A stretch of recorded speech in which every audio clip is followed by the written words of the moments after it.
जितना राजनीतिक कद बड़ा था अजित पवार का, उतना ही वो उनका जनाधार बारामती में, जो कि उनका गढ़ माना जाता है, वहाँ पर भी था। लोग उन्हें बहुत पसंद करते थे और वो बहुत ज़्यादा मिलनसार भी थे लोगों के साथ, अपने लोगों के बीच में जब आते थे। हमारे साथ कुमार कुंदन भी बने हुए हैं बारामती से। कुमार, जो अंतिम यात्रा निकाली जाएगी उसका सफ़र कहाँ से कहाँ तक है? कितने किलोमीटर की यात्रा होगी? क्योंकि पहुंचना है उस जगह पर जहां पर अंतिम संस्कार होना है, तो अभी वहां से क्या जानकारी मिल रही है? अगर आप लोगों से बातचीत कर पाएं तो प्लीज़ कीजिए। निधि, इस वक्त मैं विद्या प्रतिष्ठान में मौजूद हूँ। ये वो जगह है जहाँ पे शरद पवार का कह सकते हैं कि उन्होंने जो एजुकेशन में जितना भी इन्वेस्टमेंट किया है वो सारा कुछ ये विद्या प्रतिष्ठान है।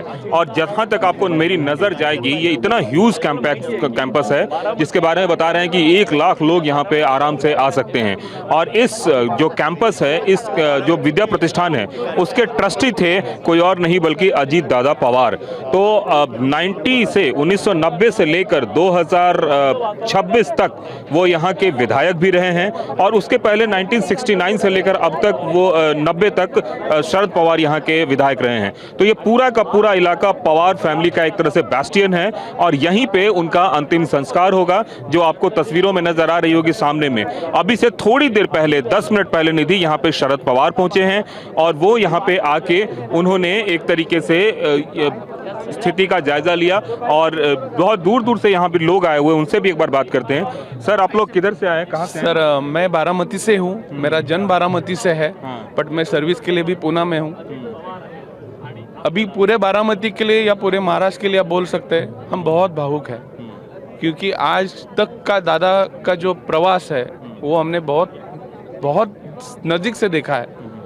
जहाँ से उनकी शुरुआत हुई या जहाँ से उनका राजकीय जो करियर स्टार्ट हुआ, तहाँ से या आज तक हम भूल नहीं सकते सर। आज पूरी दुनिया में दादा ने जो काम किया है, या बारामती के लिए काम किया या पूरे महाराष्ट्र के लिए किया है, वो बहुत अद्वितीय है। इसके बाद एक ही है कि ऐसे ही काम आगे बढ़ना चाहिए और हमारा महाराष्ट्र आगे बढ़ना चाहिए। मैं बारामती से हूँ, प्रॉपर सांगली से हूँ, लेकिन जब से मैं बारामती आया हूँ उनके बलबूते पे ही पवार फैमिली और पर्टिकुलरली दादा के माध्यम से ही मैं इधर हमारा बिजनेस चला रहा हूँ। और बहुत प्रोटेक्ट थे हम और बहुत सिक्योर थे, लेकिन अभी आगे पता नहीं क्या हो जाएगा, ये हमें डर लग रहा है। दादांसारखा नेता यापुढे महाराष्ट्रात होईल याची शाश्वती राहिलेली नाही। एक कर्मयोगी आणि दृष्टी असणारे नेते यापुढे महाराष्ट्रामध्ये लगेच होतील असं वाटत नाही। दादांच्यामुळे महाराष्ट्रामध्ये एक फार मोठी पोकळी निर्माण झाली। आप लोग कहाँ से हैं सर?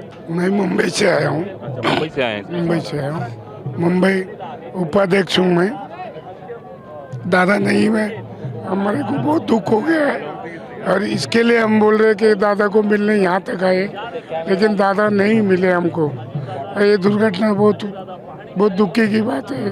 आप लोग कहाँ से हैं सर? मैं धाराशिव से आया हूँ, 200-250 किलोमीटर यहाँ से दूर है। सो आदरणीय अजित दादा हमारे दैवत थे। आदरणीय अजित दादा जाने से पूरे महाराष्ट्र की कल्चरल सेक्टर हो, दैट में भी द एग्रीकल्चरल सेक्टर हो, एजुकेशनल सेक्टर हो, सब पूरे क्षेत्र की हानि हो गई है। और मैं सभी से ये स्पेशली बताना चाहता हूँ कि अजित दादा जैसे हम पक्ष के पदाधिकारी हैं, हमारे लिए जितना हक से वो काम करते थे, उतना ही विपक्ष के लोगों के लिए भी वो हक से अपना नेता, सब विपक्ष लोग भी उनको मानते थे। आदरणीय अजित दादा को मैं भावपूर्ण श्रद्धांजलि यहाँ अर्पित करता हूँ। तो निधि, आप सुन रहे हैं लोगों को, जो स्थानीय लोग हैं वो एकदम भाव-विह्वल हैं। निश्चित रूप से उनके बीच का एक ऐसा शख्स जो उनके लिए रहनुमा था। अभी भी मैं बताऊं, यहाँ पे जो मेरी जानकारी है उसके हिसाब से 11,000 करोड़ रुपए के प्रोजेक्ट, डेवलपमेंटल प्रोजेक्ट चल रहे हैं। तो इससे आप अंदाजा लगा सकते हैं कि इस इलाके में डेवलपमेंट की क्या स्थिति थी। और जहां भी बारामती में आपकी नजर जाएगी, बेसिक इंफ्रास्ट्रक्चर को लेकर जो काम पवार फैमिली ने किया है, वो काम लोगों को याद आता है। यही वजह है। बिल्कुल कुमार कुंदन, और हमने सुना भी कैसे कर्मयोगी के तौर पर, और बारामती के लिए देखिए ना सिर्फ वो एक राजनेता बल्कि वो महाराष्ट्र के डिप्टी सीएम, बल्कि एक अभिभावक के तौर पर थे। इस तरह से जो लोग हैं उनकी जो आंखें हैं वो नम हो रही है अजित पवार के जाने से, अजित दादा पवार के जाने से।